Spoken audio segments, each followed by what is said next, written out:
Hello and welcome back to Let's Play Tyranny with me, Bring It On. Assume this is for the new Spire, for the training grounds. Let's read this missive. An Archon's End. Dear Fatebinder Donald, you ended an edict, and now you've ended an Archon. I know none in this court had such expectations for you when the Adjudicator initially brought you among us. So many surprises in so short a span. You fascinate. While he lived, Karen was a singular being, a titanic man born of the womb of Tyranny herself, to hear some tell it. While none still living can provide account to that birth, you bore witness to his demise. Indeed, you precipitated it. I ask that you indulge my scholar's curiosity.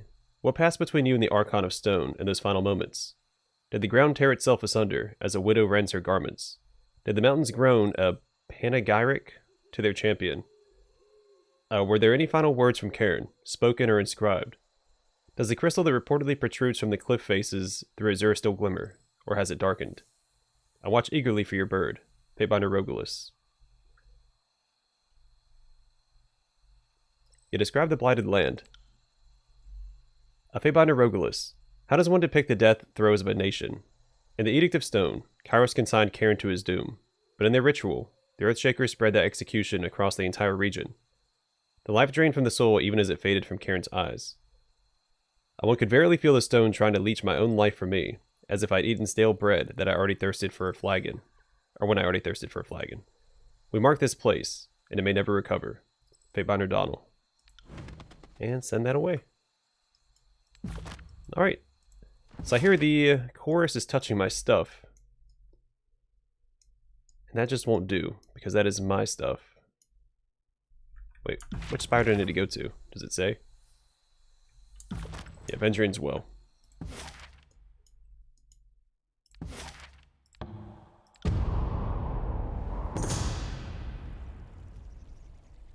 Nestled among the trenches gouged across the blade grave by the Edict of Storms, you find a true rarity, a sheltered pool of water.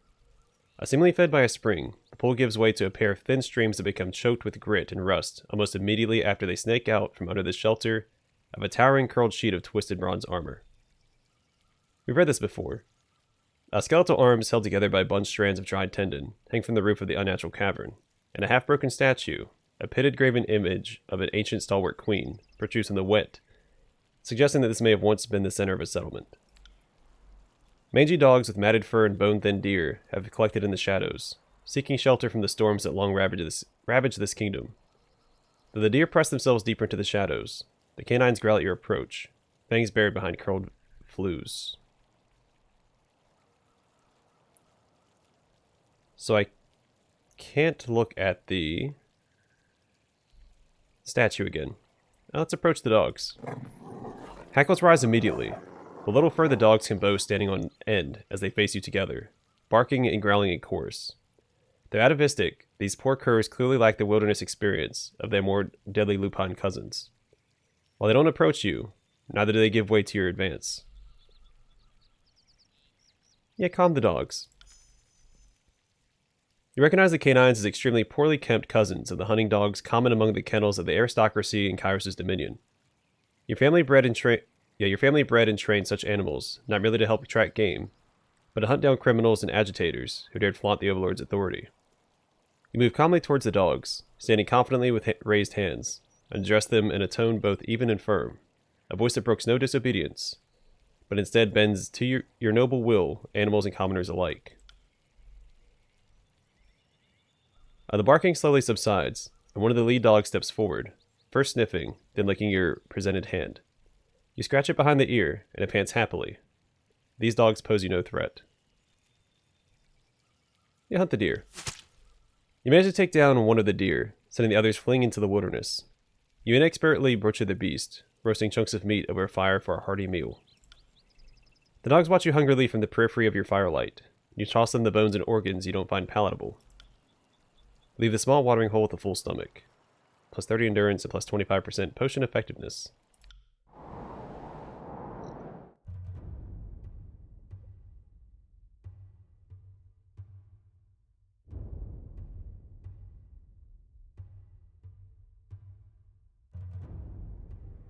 I don't know how the chorus plan on attacking the spire anyway.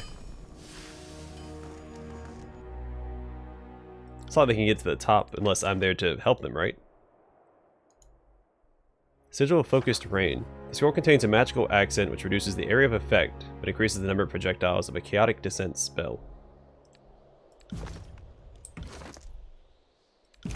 Do I have chaotic descent spells?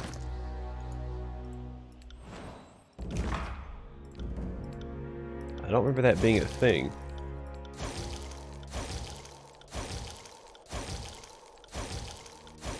Yeah, I don't think that I do.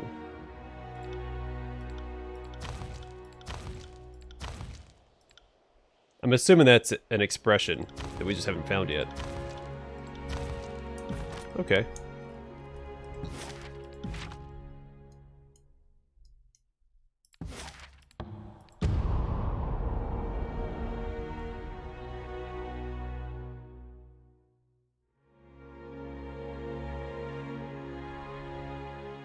Oh, I should have researched something else. Oh no.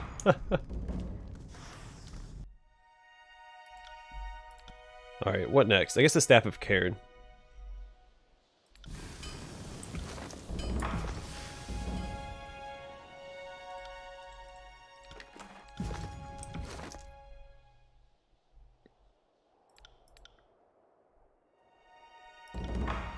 How does that compare? Let's see. Better parry, worse dodge, and better endurance. How's that look? I was built for this. I think it matches his armor better. I don't think he's going to use it though.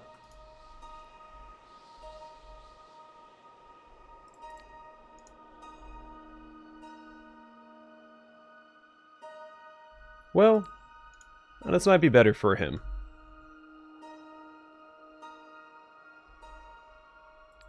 I'll wait on it for right now. Alright, so we're already forging something new. Let's go back and research something new at the Ocean Spire. Then we'll read the missive from Rogulis, and then we will go to Vendrien's well and stop the course from touching my stuff.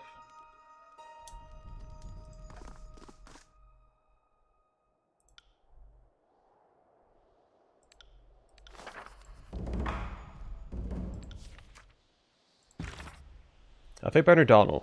Unless I am mistaken, and I am very rarely mistaken, I detect in you towards remorse. Empathy, though an admirable trait, is wasted on the undeserving. One profits from fretting over the fates of the seditious, no more than one profits from concern for the pain suffered by the murderer consigned to the headsman's axe. Kyros has branded greater lands than Azure with the lingering effects of edicts. We celebrate such destruction no more than we celebrate a verdict of guilt. They are no more and no less than the currency by which we purchase order and peace. Thank you for your response and your continued service. Fatebinder Rogulis. Well, yeah, we consign this land to a permanent blight.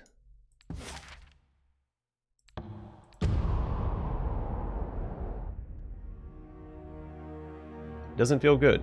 It's like using biological warfare or, I guess, any sort of WMD, weapon of mass destruction. Hey, Renios. Greeting, Fatebinder. The Iron Guard salutes you with a clattering salute. Our Oathbone scouts alerted us to a coarse assault on your spire, and Lord Ash insisted we send aid at once. I've assembled a...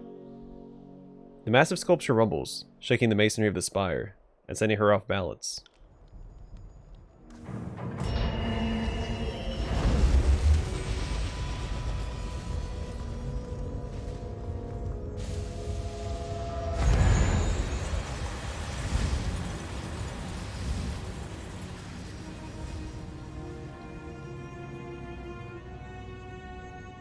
The orb in the center of the resonator spins with the push of some unseen force.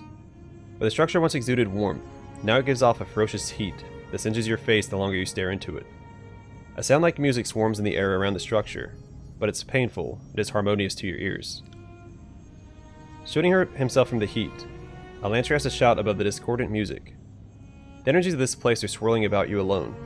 Can't you feel it? Can't you hear that darnable music? He claws at the back of his head. Do you feel anything different? The energy seems focused on you. Does it hurt? The spire is now fully awake. Its long dormant currents of energy dance to your presence. Crouching to the ground to steady herself, radio stays low to the ground until the trembling subsides. Feels like something is shaking the spire.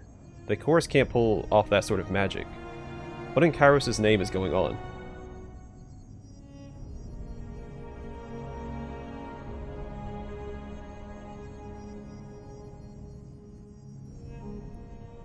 The spire often communicates in visions. Perhaps this is its way of saying it has something to discuss. I don't suppose this magical spire of yours has some warding magic, or something of that ilk. She points down toward the chorus troops amassing below. Unshakable courage and superior training will only take us so far against that large of a force. Or large of a force.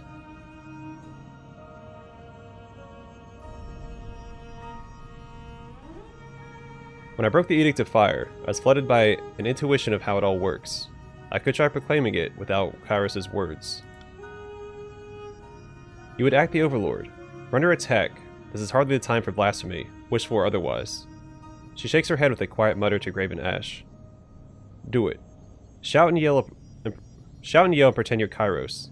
And when we're done, we'll discuss a real plan. Can't talk to you? How are my companions?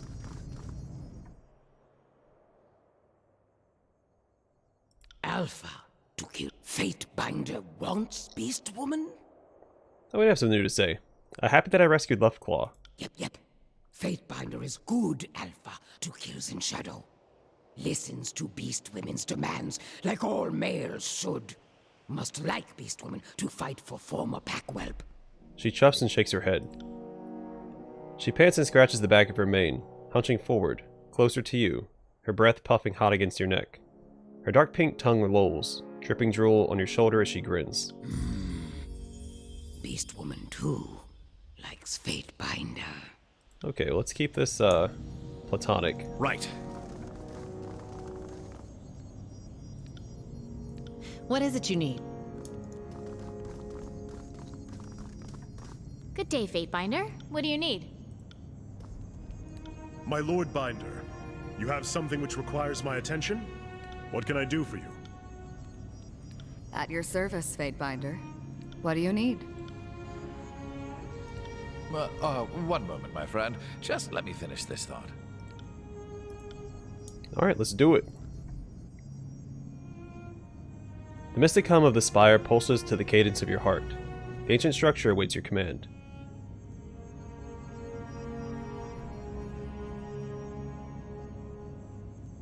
Yeah, there's still so much that doesn't make sense. Perhaps your allegiance to Graven Ash is shaping you in some fashion. You've established some sort of mystic link with this spire. Now, I'm no expert on magic, but I can't help but liken it to the General's mystic link to me and the rest of his warriors. The air ripples with heat in the spire's hum. A low chanting of your name echoes through your head.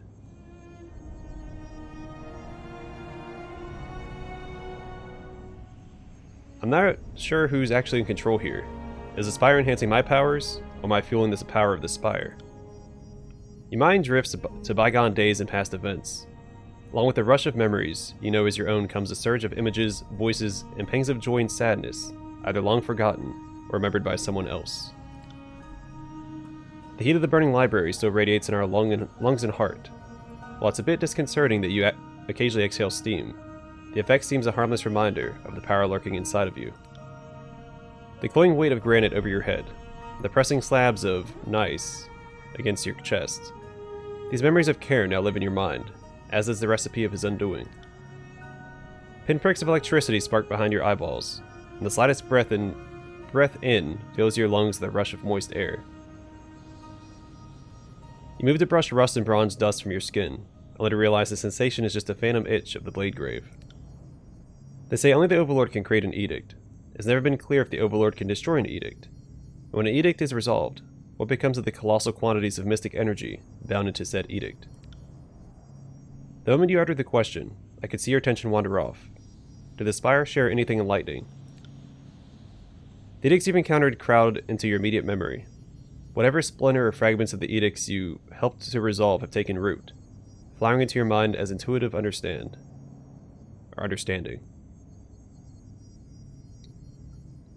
Kyros' edicts make sense to me. The spire can amplify my voice and my power. I'm confident this will work. but only the Overlord has the power of the Edict. The Iron Marshal shakes her head with a sigh. But I'm a woman of swordplay and tactics, not magic. If what you say is true, perhaps it is Kyros' will that you can do this. The sensation of power that was at first a pressure in your lungs now surges with each beat of your heart. All of the tears look upon the spires and think of you, their fear, their admiration, their terror. With the spire, all this can be harnessed and used to your purposes. The edicts you've encountered crowd into your immediate memory. Whatever splinter or fragments of the edicts you helped to resolve have taken root, flying into your mind as intuitive oh, we've read that. Focus on the spire. There's something else I'm curious about. Clearing your head, your focus returns to the moment. The air ripples with heat and the spire's hum. A low chanting of your name echoes through your head.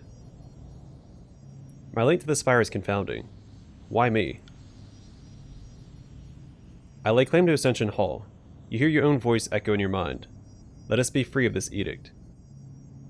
Your mind flashes back to the assault on Ascension Hall, to the moment you fulfilled the wording of Kyros' edict. Sensations of searing heat and chilling cold course through your body as you relive the weightless moment when the edict broke. The fateful instance when the levy vanished and the arcane currents of Kyros' magic were set free. It was in this moment that the spire's old sigil of awakening, long covered by its prior occupants, was set ablaze by the arcane tempest. The spire knows the first moment it found you, and so now you know this too. But whether the meeting was by accident or design is unknown to both of you. I can see you standing here, but your face looks like it's leagues away. What are you sensing? There's a flash of the assault on Ascension Hall, and the resolution of the Edict of Execution. The arcane backlash of the broken edict seems the probable cause. I do not pretend to understand what you're witnessing. I am just thankful the voice of Nerat is not the master of this spire. I shudder to think what sort of advantage he would gain from this thing. The spires and the tiers are linked. Just how far does this connection go? As soon as your mind finishes the intent of your question, you lose your sense of feet. Your vision expands to the spires on the horizon. Reach out as far as you can. As you command your arms to extend, you think outward, your mind feeling cognizant of the verticality of the spire. You follow the sensation down to the soil, and your sensation stretches underground, radiating through the Vendrien's Well Valley, and branching out to the old walls that ring the mountains, and from there, out to the surrounding old walls and spires of the tiers. You issue a soft hum into the resonator, and then fall silent, stretching your senses across the tiers to hear how far your voice can be felt. The power of the edict swells inside of you, yet your voice is but a whimper everywhere Kyros' edict still holds sway. For Kyros' edicts no longer churn, your voice echoes with power. Should you will it, the spire will resonate your voice across these lands, enacting a new edict of your own making. Judging from that distant look on your face, I say the spire sent you a vision. What do you make of it? From this spire I could reach anywhere in the tiers. Where Kyros has an edict, there is mystic interference. I'm in awe of your capacity to speak with architecture, but how does this help us here and now, with an army coming at us? Alright, touch the resonator and concentrate. What could possibly go wrong? As you touch the stone structure, your sense of the moment slows, and you feel the entirety of the tiers at your fingertips. The spire stands ready to channel your will. Select a region to view its current edict or to issue a new one.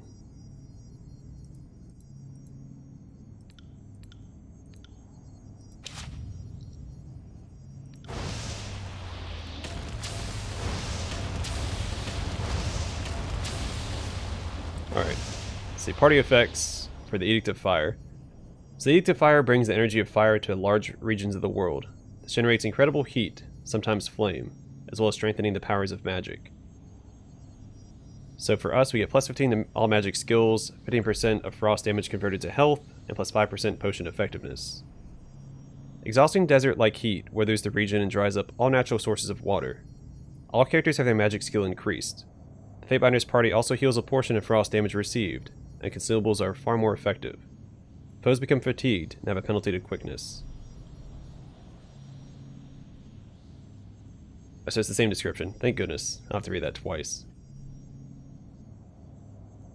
But yeah, so plus 15 to all magic skills for enemies as well. Bane are empowered, then minus 4 quickness. Edict of Stone. The Edict of Stone leeches magical energy from the sky and living creatures, storing it in the rocks below. This energy can lead to earthquakes and the slow petrification of the living. So we lose 15 all magic skills, plus 30 control stone, and then plus 20 defense against prone attacks. And then enemy effects, minus 15 all magic skills, weakened Bane, 30 control stone, and then plus 20% prone duration. Tremors and earthquakes plague the region. Periodic rumbles and shifting cause characters to fall prone in combat. All characters have stone magic skill increased. The party gains an increase to prone defense, while foes have prone durations increased. I think it's the same description as when we were actually into edicts as well. So the Edict of Storms. The Edict of Storms will generate a massive storm that covers huge areas of the world. The chaotic energy unleashed will cause random damage to strike your enemies during combat. So plus 25 control lightning, minus 30 control fire. The torrential rain plaguing the land is increasing the power of shock spells, and lowers the effectiveness of fire spells. Then enemies will take 50% shock damage, plus 5 control lightning, and then minus 30 control fire. I'm going to hold on to this one. I don't know if we can use these multiple times or not. But the chorus use fire magic. I'm going to try and save this for if we ever fight anybody with frost damage. I'm going to do the Edict of Storms here.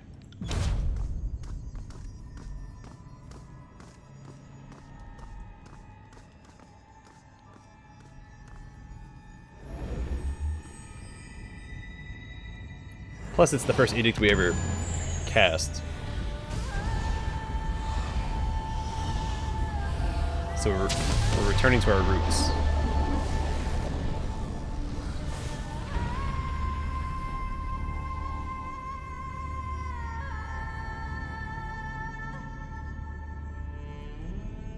What engraved in Ash's name? The Iron Marshal turns about, taking the view in all directions. But Kyros didn't give an edict to read, so how did... I had a feeling that might work. You did that? Her hand grasped for a chest. But only Kyros can cast an edict. I assure you, that was my own magic at work. The chorus have no idea what they've just walked into. The Iron Marshal smashes her gauntlet together with a quiet chuckle.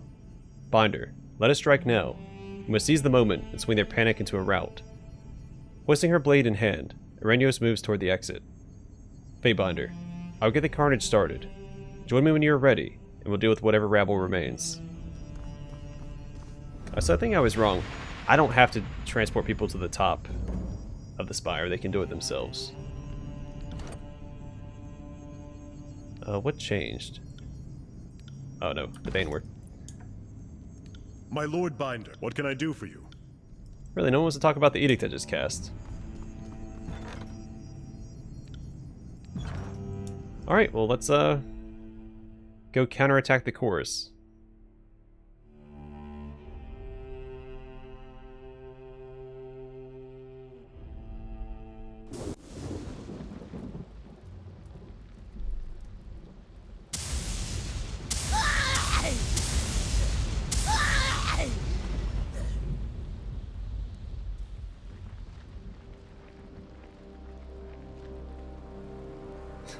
I'll just...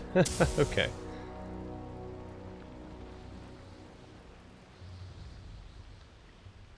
A gang of rain-soaked Scarlet Chorus trails behind Death Knell, a mixture of awe and confusion resting upon their faces. What foul trick are you playing such that the weather comes to your aid? I should thank you for separating the wheat from the chaff. The sight of seeing dozens struck dead by lightning made a good show to startle the dead weights. She points back behind her shoulder. Leaving the bravest with the privilege of tearing off your limbs, one joint at a time. She turns to her soldiers and lets out a primal howl, her warriors echoing the battle cry in dissonant tones, not voices. With rage in their eyes, the warriors ready their weapons, eager for a fight.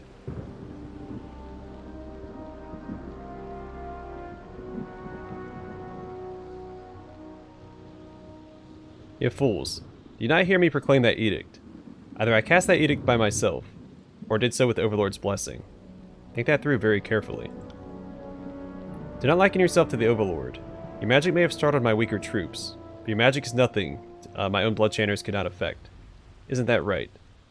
She looks to one of her mages for a nod of approval, but is met instead with a blanched look of fear, mouth agape in terror. Enough talk. You'll be trampled and forgotten. Only the voice in the rock will remember your name. Well, if you say so. First things first.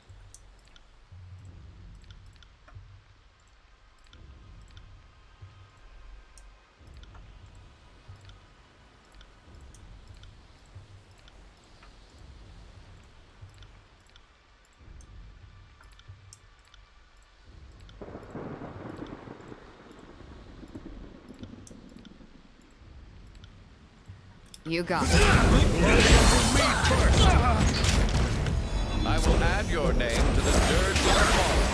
The song has gone quite long, but there's room for more. Come back here and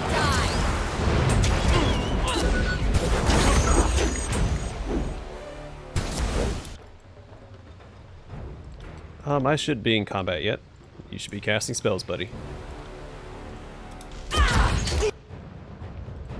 Versus ready for a fight, though. Let's go ahead and knock... Well, he's almost dead. I don't need to do anything to that guy. Lantry, did you cast your buffs? You did. Alright, let's see. Healing Aura yourself. And Haste Barrack.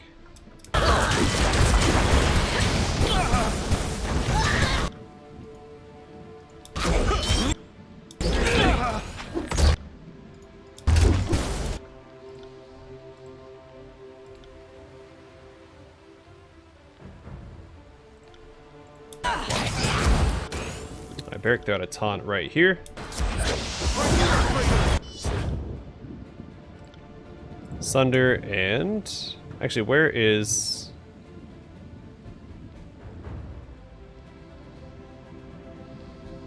Let's take care of Death Knell with my main character instead. So Sunder and Skullcracker. Then I'll send Verse over here to deal with these backline guys. Knock him down. Oh, these two look way too similar. Gravedigger and Mocking Iron. Not a fan of that. I like this guy on fire first. Then knock him down, and Fury's Embrace.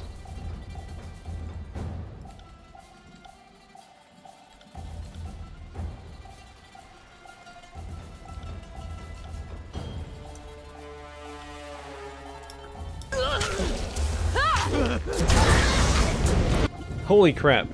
How much damage did I just do?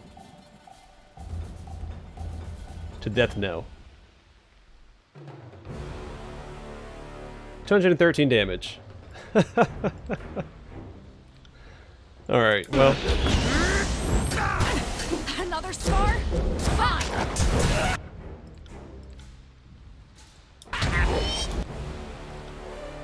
Yeah, my main character is probably a little too strong at this point.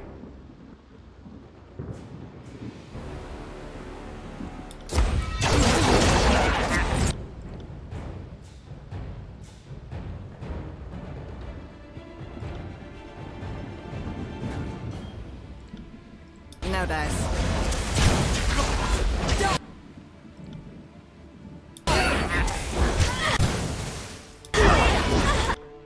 Alright, let's see. Thrust this guy. It's probably gonna be enough just to outright kill him, honestly.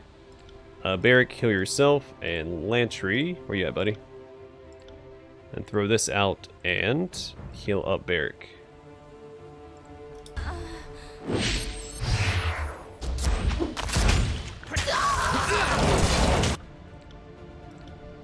Alright, Sunder should kill him. Grovel before me! Yep.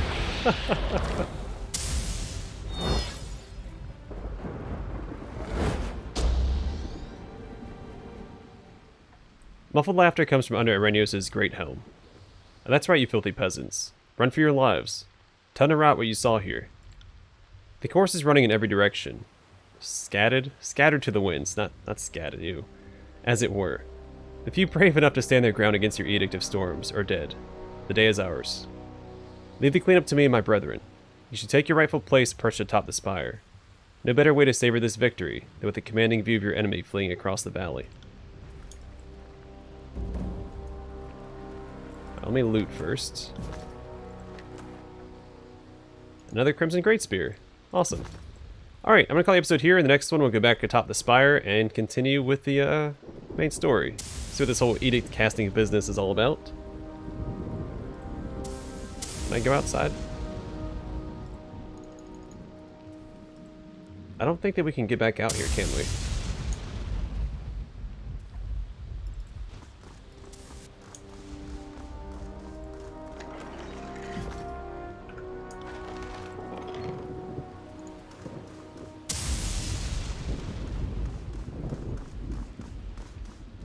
There's loot out there. I'd like to have it, but I just don't think that I can. So the only places we have access to are this courtyard, Ascension Hall itself, and then the top of the spire in this region. So it's not like I can loop back around and come out to the bottom there. Oh well. Either way, I'm going to call it here. Next episode, back to the top of the spire to proceed with the main story. Thanks for watching. Hope to see you guys in the next one.